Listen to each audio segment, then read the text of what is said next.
Chapter 4 starts off with some information about climate, and from Too Hot Not to Handle, you got some background information on this already.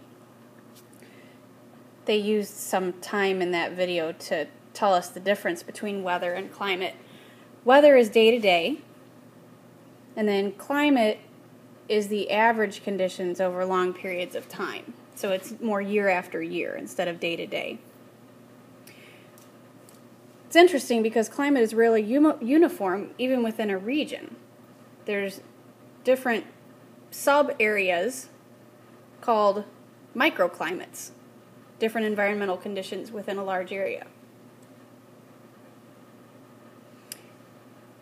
As an example, if you look at the south-facing sides of trees in the northern hemisphere, they receive more sunlight and are often warmer and drier than the north-facing sides.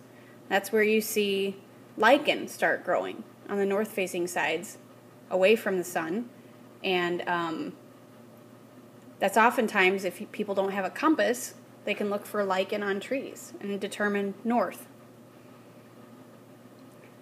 Too Hot Not to Handle also talked about the greenhouse effect.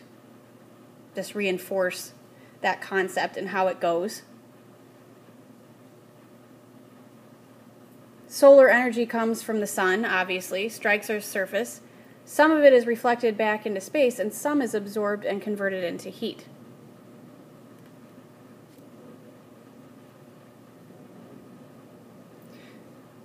The nice thing is that some of that heat is trapped in the biosphere. That's what we talked about, that carbon dioxide provides that insulation that keeps that heat in. Otherwise, we wouldn't have a viable planet. There couldn't be life supported because temperatures would be too extreme.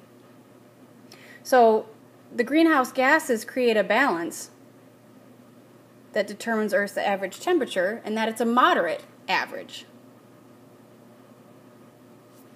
These greenhouse gases mainly are carbon dioxide, methane, and water vapor. Light enters, keeps heat trapped, and that's what the greenhouse effect is.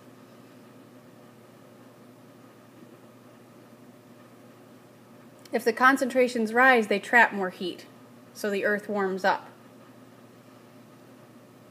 And that's what we were talking about. The Earth is warming up.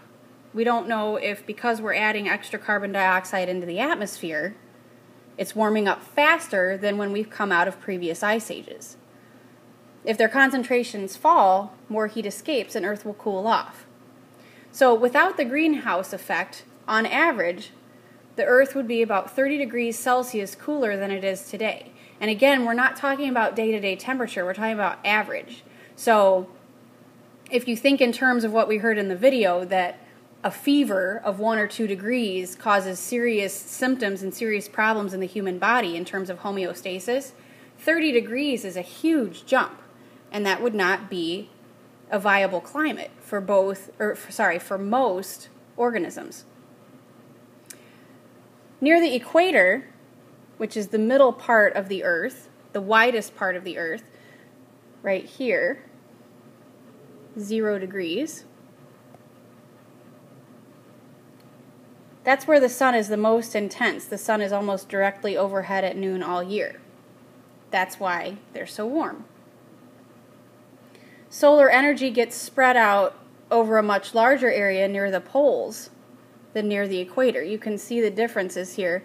This is less direct light, this is most direct, and then down here towards the other pole, South Pole, there's less direct light again.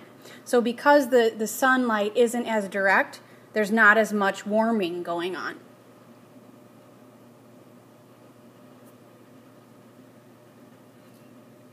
This creates 3 different climate zones: tropical, temperate, and polar.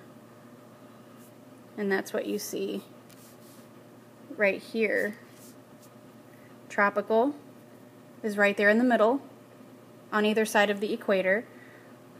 Temperate is where we live, kind of the middle ground. And then polar is the coldest.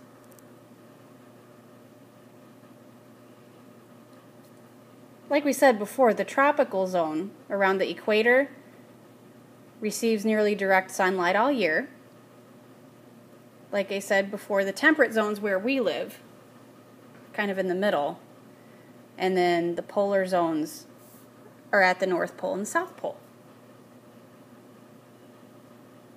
The temperates and the polars receive very different amounts of solar energy at different times of the year because the Earth is tilted. You see the axis of the Earth is an imaginary line that goes through the poles like this.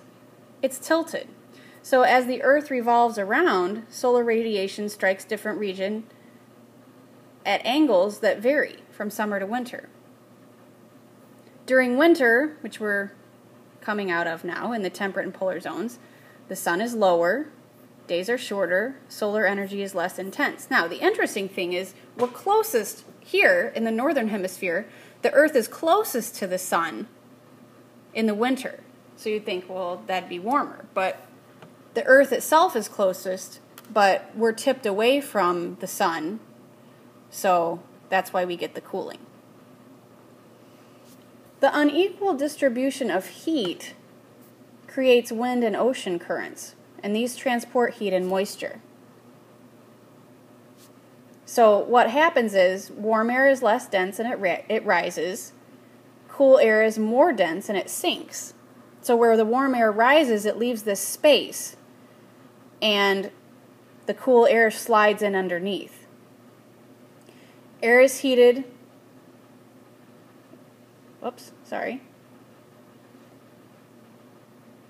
Air is heated, it rises and expands, and it spreads north and south and loses heat along the way. And then as the warm air cools, it sinks. In cooler regions, the chilled air sinks and it warms and rises as it travels over the surface. So we have these conflicting, these contradicting things happening. The up and down movements of air create wind. And again, winds transport heat from regions of rising warmer air to regions of sinking cooler air. The Earth's rotation also causes winds to blow. Generally, wind blows from west to east over the temperate zones where we are, and from east to west over the tropics and the poles.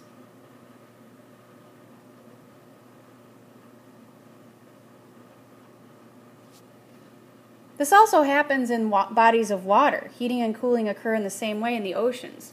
Surface water is pushed by winds, and ocean currents transport enormous amounts of heat. Warm surface currents add moisture and heat to the air that passes over them. Cool surface currents cool the air that pass over them. So these surface currents can affect the weather and the climate of nearby land masses. We don't think of Lake Michigan necessarily as affecting our climate, but if you watch the weather ever, they talk about lake effect snow in the wintertime, and lake effect is referring to this, that the surface currents of Lake Michigan affect the amount of snowfall on the east side of the lake. Deep ocean currents way down below are caused by cold water near the poles sinking and flowing along the ocean floor. This water rises when it's warmed through a process called upwelling.